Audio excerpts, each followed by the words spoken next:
a plethora of games coming out this year, much less April alone, it is going to be nigh impossible to play every single one of them. Which is why I have hand selected a list here. Here's my list of the hottest games of April 2023. Developed by Rockfish Games, Everspace 2 takes a stark departure from the gameplay of the first game.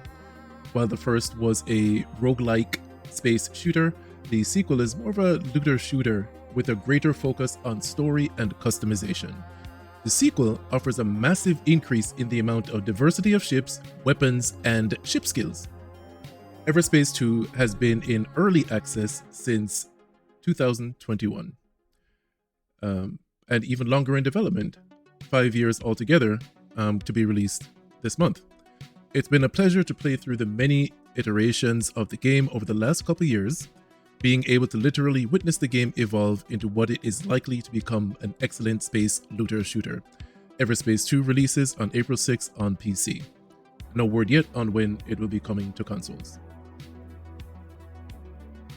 Since its inception, Riot Games never quite earned the S at the end of games.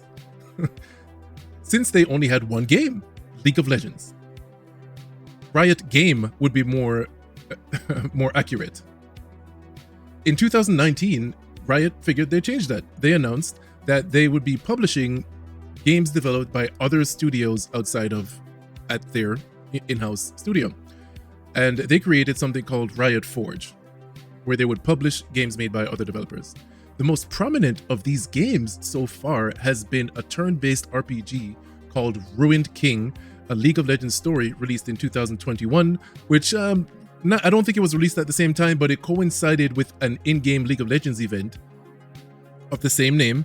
And it follows, Viego is a large storyline. Viego is a massive evil person, bad guy in the lore of League of Legends.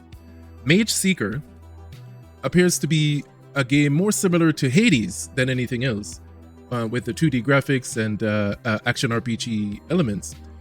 Difference being it's in the land of Runeterra. Silas's ultimate in League of Legends allows him to steal and use the ultimate abilities of players on the enemy team.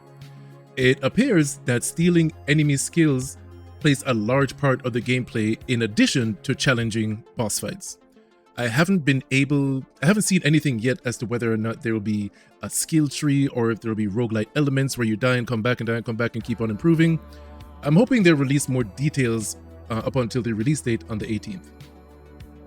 You might also be interested to know that Marvel and Riot had a partnership to develop some comics based on this. Horizon Forbidden West is getting a DLC.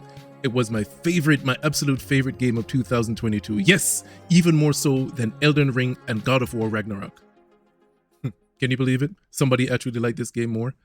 Anyways, that's me. It's just a game that seems handcrafted from the ground up for me. I just love the theme. I love the lore. It is the one game that I just was fascinated. Although, all those logbooks around these games, audio logs and text logs, I never read them. It is the first game that actually took the time to read every single one of them that I came across. I was fascinated by the lore. And I just loved everything. I feel like the universe of Horizon has vast potential. If Sony plays their cards right, they could be gigantic. Like they could imagine a theme park with robot dinosaurs walking around. Wouldn't that be fucking incredible? Anyways, I mean, there's so much potential in this universe. It is an incredibly crafted universe, and I think there'll be a day when people look back on this game and realize how incredible the story, the gameplay, and the world, the universe that has been crafted here is so incredible. Anyways, I have been going off on a tangent. Let's bring it back. Burning Shores picks up where Forbidden West leaves off. You might remember towards the end of the last game, we acquired a flying pterodactyl mount that we really didn't get a chance to use too much, because it was literally at the end of the game. It was kind of weird because, they gave it at the end and you go do a couple missions, you fly around if you wanted to get your platinum trophy to finish off the quest, and that was it. It wasn't really the meat and potatoes of the original game. For the DLC, we'll be headed south to the burning shores. If you're familiar with the lore of the Horizon universe, you might remember the giant robot called the Horus. It's being teased that we'll finally be able to fight the hulking robot spider machine, the largest created by the AI gone haywire. Very little information has been released so far, but if they follow the same blueprint as the DLC from the first game, you can expect new skills, weapons, and lands to explore. Now, this next game, Dead Island 2, is a game that, myself included, a lot of people didn't actually think was going to be released. Development for the game has switched hands several times over the last decade. But yes, you heard me, I said decade, 10 years. It has been over 10 years since this game has been in development. If you wanna know all the lore and all the details of that, you can head over to the Wikipedia page. But it has literally been like 3 or 4 different studios, or even more, that has handled this game. It's finally being released.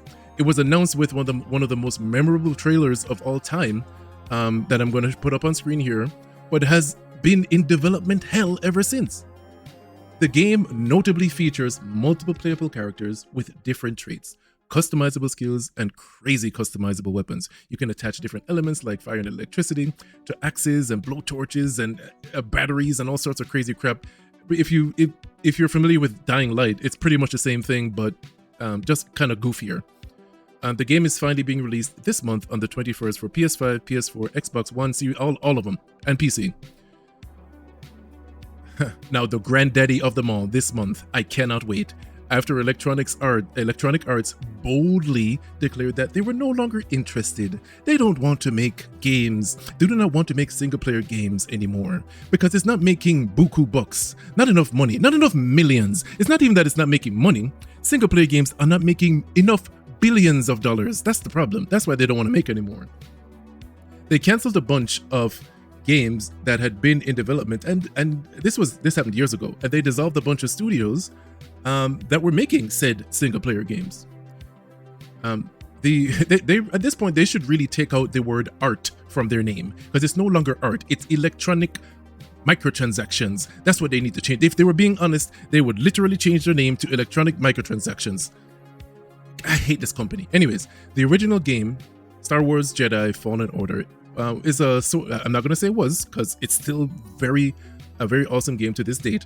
It's a Soulsborne style game set in the Star Wars universe post Order 66, where the little remaining Jedi are scattered across the universe and hunted by the Inquisitors. While we played a younger Cal Kestis in the first game, we will be playing an older Cal, a bearded Cal, if you will, that has collected a grappling hook, as any proper sequel does these days. You can't have a sequel without a grappling hook. It's the law. Among other additional abilities we have gotten hints at in the gameplay, there will be proper dual wielding and dismemberment. If you love the first one like I did, you can look forward to playing on the 28th of this month. Jedi Survivor will be released on PlayStation 5, Xbox Series X, and PC. Yep, and that about wraps up the list. All these games look great, but why is it that they're releasing these three? There's 3 games in the middle of this list on April 18th, the 19th, and the 21st. Mageseeker on the 18th, Burning Shore on the 19th, Dead Island 2 on the...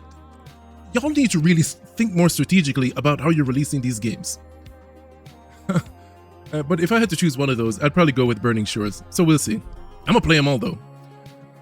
Anyways, I'll be producing content for all of these games throughout the month. On Twitch, you can find me on Twitch. I'll be right here. Please smash the like button, hit subscribe, and I'll catch you next time. Peace.